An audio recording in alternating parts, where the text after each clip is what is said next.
Dude, I have completely fucking forgotten how to make YouTube videos. I can't remember how. It's been too long. It's been too long since the last one. Hey there guys, Botstowo here. Long time no see. I know it's been like a year and a half since the last proper video, but today I am finally back doing what I love. That being talking about horrible esoteric fire escape respirators on YouTube. And what I've got for you today is the Jalypso filter, the ultimate wet towel. Now, before we get into it, I should probably say that this video is going to be a little light on the history, and the reason for that is the same reason as to why I haven't uploaded anything in, like I said, probably a year and a half. I'm at the point where all the stuff that I buy from my collection is just so bizarre and obscure that there just really isn't all that much information out there about them. So every time I get in a new mask, it's something that I would love to do a video on, but the research ends up just being straight up impossible. But for this thing, I've got a few snippets so I can at least give you some context as to how this thing came to be. Our story starts with a fella named Roy E. Martin from Missouri. In the early 1980s, Mr. Martin had an idea. In a fire, it can be helpful to take a wet rag and cover your mouth and nose with it. This helps to filter out the particulates found in smoke, but notably not carbon monoxide, which is really the primary threat of smoke. But if you were to create a more uniform version of the wet towel concept that could be mass-produced, you can ensure that everyone who needs such a thing in a fire gets the same level of protection, and that could conceivably save lives. In 1981, Roy Martin filed for a patent for, well, this, the Jalypso filter. Why he called it that, I cannot say. When looking into this thing, all I could find was a series of different race horses, mostly from the Netherlands and Belgium, going back over 100 years. A genre of music that is a combination of calypso and jazz, and a fan-made romantic pairing for the franchise, the Camp Half-Blood Chronicles, between a dead 16-year-old boy named Jason Grace and the goddess Calypso. I will let you pick which one of those you believe inspired the name. Well, and a couple years later, in 1983, the patent was approved. And after a few years of testing by firefighters in California, New Jersey, and Sweden, the Jalypso filter would finally enter onto the market in 1989, with the starting price of $25 per unit. These things were made by a company called Tiernik Manufacturing. But unfortunately, I know next to nothing about the company. I do not know if Tiernik Manufacturing was owned by Roy Martin, or if it was just an OEM he went through in order to get these made. But what I do know is that they were located in Santa Ana, California. And here enters in a new character and a new company.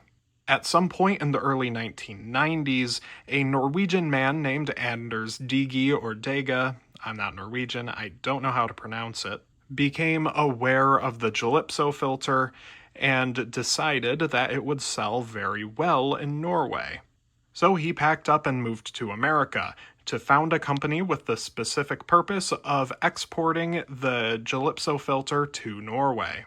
Orders would primarily be placed via phone call and fax, and the book that I found this information in says that he sold an impressive amount of them. The company he founded might have been called the Jalypso Marketing Company. However, I could find very little information on the Jalypso Marketing Company, so I cannot say that for certain. But it is a company that existed solely to sell the Jalypso.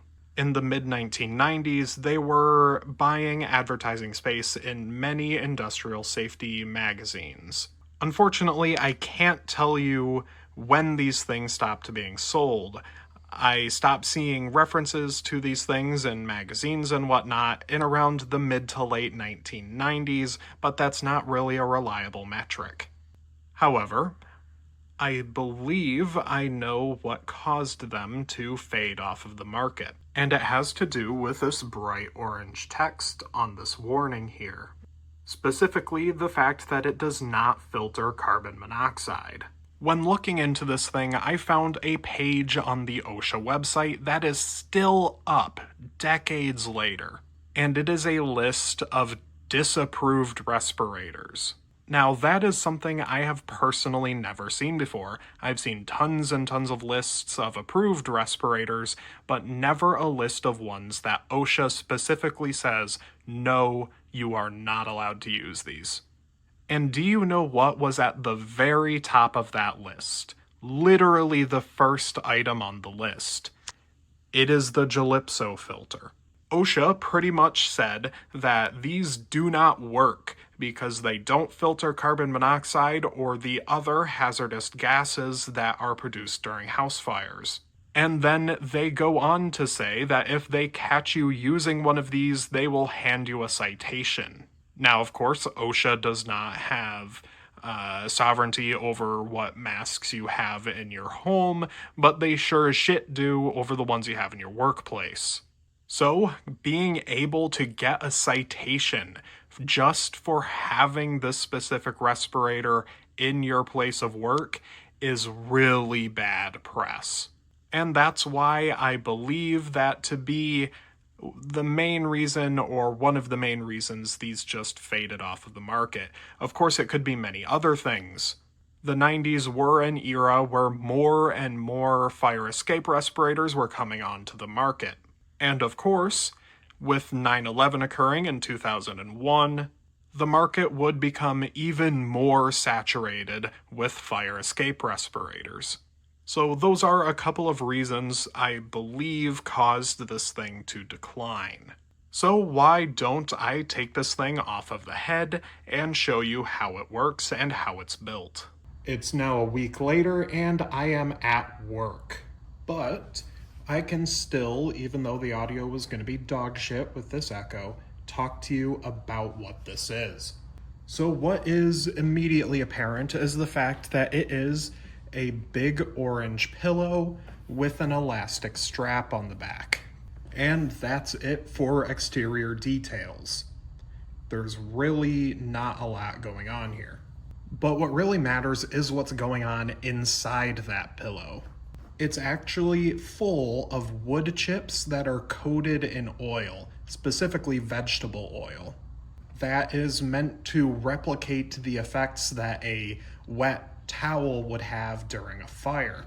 Now, of course, this is far from the first wet filter mask, nor is it the first that we've covered on this channel. In fact, they go back, well, over a century now, or millennia, depending on what you count. But yes, this thing is full of wood chips and vegetable oil, which makes it my least favorite mask to handle. That's actually why I've got it on paper towel right now, because it's fucking greasy. Now, the choice of materials for the filter actually has some really interesting context to it. And the patent makes it very clear why he chose to actually make it like this. He specifically wanted a wood that is nice smelling. So I believe what is in here is actually cedar. If I recall correctly, he mentions that cedar is a possible selection for these. I believe it is cedar though.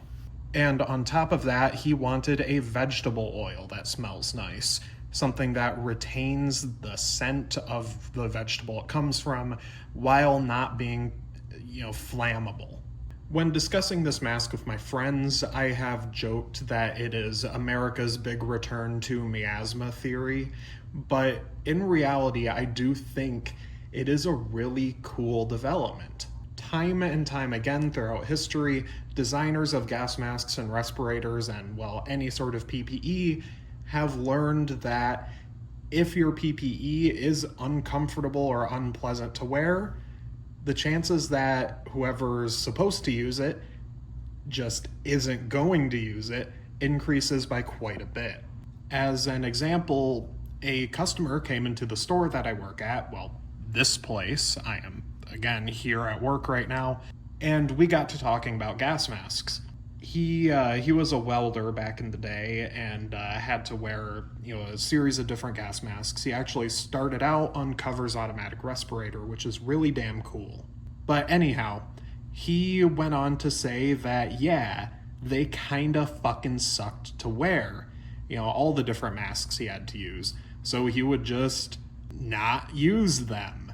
So whether it is bag type filters for reduced inhalation resistance or disc type valves instead of flutter valves for reduced exhalation resistance, or more comfortable peripheral seals, or extreme focus into making a face piece lightweight. A significant focus of gas mask and respirator development has always been reducing the wearer's burden so that you can convince them to actually use the fucking thing. And this right here, the Jalypso filter, is a unique and interesting example of that. I was intending to come into recording this video a lot more negative than I'm being. I wanted to tear into this thing just because it's funny, but I thought about it and it's like, this thing does kinda really suck. At least OSHA says it does, but it still has something to offer. It still has these really cool developments and lessons that you can learn about gas mask and respirator design. Now let's take a closer look at it. Alright, now let's take a closer look at it. Of course, the first thing you're going to notice, if I can get this camera to focus right, that's a big if. That is a big if, motherfucker. You can kind of see that it is almost a spandex material, just not quite as stretchy. I don't really know exactly what material that is. Now, it is machine stitched on 3 sides, and on the top or the bottom, whichever way you wear it, you will see that the whole thing is folded. This is a single piece of cloth. The strap is just corrugated elastic with a little bit of reinforcement at the edges. And you can see on my hand that it is extremely fucking oily now. I hate touching this thing. I keep it in a fucking Ziploc and you can see just a shitload of vegetable oil in there. It is so awful to touch. But you know what? It makes your hands smell good, so I'm not gonna continue complaining about it. Inside the mask's box, they come in these sealed bags. This, of course, keeps the mask preserved for when you need to use it. Now, what's interesting about the instructions that I hope you can read yourself, it actually does not tell you to bite into the face piece. And I know that sounds like kind of a bizarre thing for me to bring up, but there is historical precedent. The last time we've seen masks like the Jalypso filter, where it is a bag held to the face full of wet filtering material, was during the First World War. Those were called, as I am going to refer to this as, a tampon-style mask. Tampon is a word which here means a mask that is shaped like a pad or a bag full of various neutralizing agents. There are other examples on the screen. When it comes to the tampons of World War I, you were actually meant to bite into the filter to create something resembling a seal. And of course, when you were biting into that filter, you would breathe through your mouth. This mask, however, does not specify that you should do that, which is just something I noticed and a neat little distinction between this and the older World War I era tampons. So with that tangent aside, the actual use instructions are really simple. If your house were to be set alight by some miserable count or something, you would just unwrap this thing, pull it over your head and position the strap on your neck and make sure that the pad is not blocking your eyes. Then you can leave your house or mansion and call upon a fire department or possibly even a volunteer fire department. As the instructions on the card it comes with state, breathe normally, it's that easy. It also states that if the filter's ripped open, oil will stain your clothes. And here is that full card for you to read. And here is the other side. Something I really enjoy about this information card is that it insists that you bring it with you everywhere alongside keeping it next to your bed. It also says that you should not keep it in the trunk of your car and instead keep it in the cabin. Should you get into a severe crash, you might actually escape a very fiery death. It just occurred to me that I forgot to show you the other side of the bag it comes in. If you'd like to read any of that, feel free to pause. And the final thing we will look at today is the box. And I love this box so much. It is actually the main reason why I bought this fucking thing. It is the ultimate wet towel. And it says right on the front there, chances you'll have a house fire are almost 100%. I don't think that was true. I don't think that was ever true. So I think that's just a threat. Here is one of the sides with instructions and a little blurb on why this thing would be necessary. Going over to the top, all you can see is its lot number and its expiry date. Since they were only warranted for 1 year, this could mean that the mask was made in 1991, given that this one expired in 1992. This other side is just identical to the first one. On the bottom, there's nothing of note, just some folding. But let's take a look at the back. It says, the Jalypso filter is effective in filtering a percentage of smoke particulates found in a smoke environment. Then, the ultimate wet towel. And then we get a warning. Use this device at your own risk. This filter is not to be used to fight fires. Please use only one time, then discard. Never enter or re-enter a burning building or smoking structure. This device will not protect you from extreme heat or flames. Never alter or modify the filter. It does not supply oxygen and is not a gas mask. This filter does not filter carbon monoxide. And that last sentence right there is, of course, why OSHA disapproves of the Jalypso filter.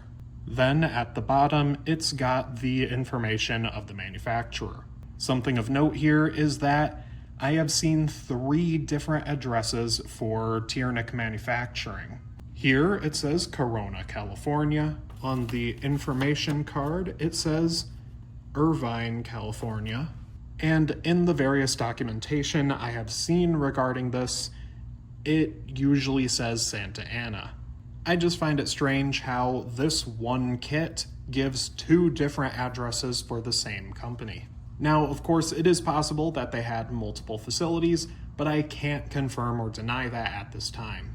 But anyhow, I believe that is all I really wanted to say on the Jalypso. I really appreciate you guys' patience with me just straight up not uploading for a year and a half. In fact, my channel has grown quite a bit since I stopped doing videos, which is strange. And it's been, a week since the last recording session, so I don't remember exactly what I said at the start of the video, but the reason I've been gone for the last year and a half is just life got in the way. This hobby became secondary to, being an adult. I'm 25 now, and it's been harder and harder to set aside time to, actually research gas masks and respirators, because that is the most time-consuming part of this hobby, and it's just hard. And, I work. I work, yeah. And, when I'm not working, I prefer to spend my time with my lovely boyfriend, who this video is dedicated to. My outros always get way too long, so I'm just gonna cut it here. I hope you guys have a veritably fine day, and thank you very much for watching. I will see you in the next one, whenever that is.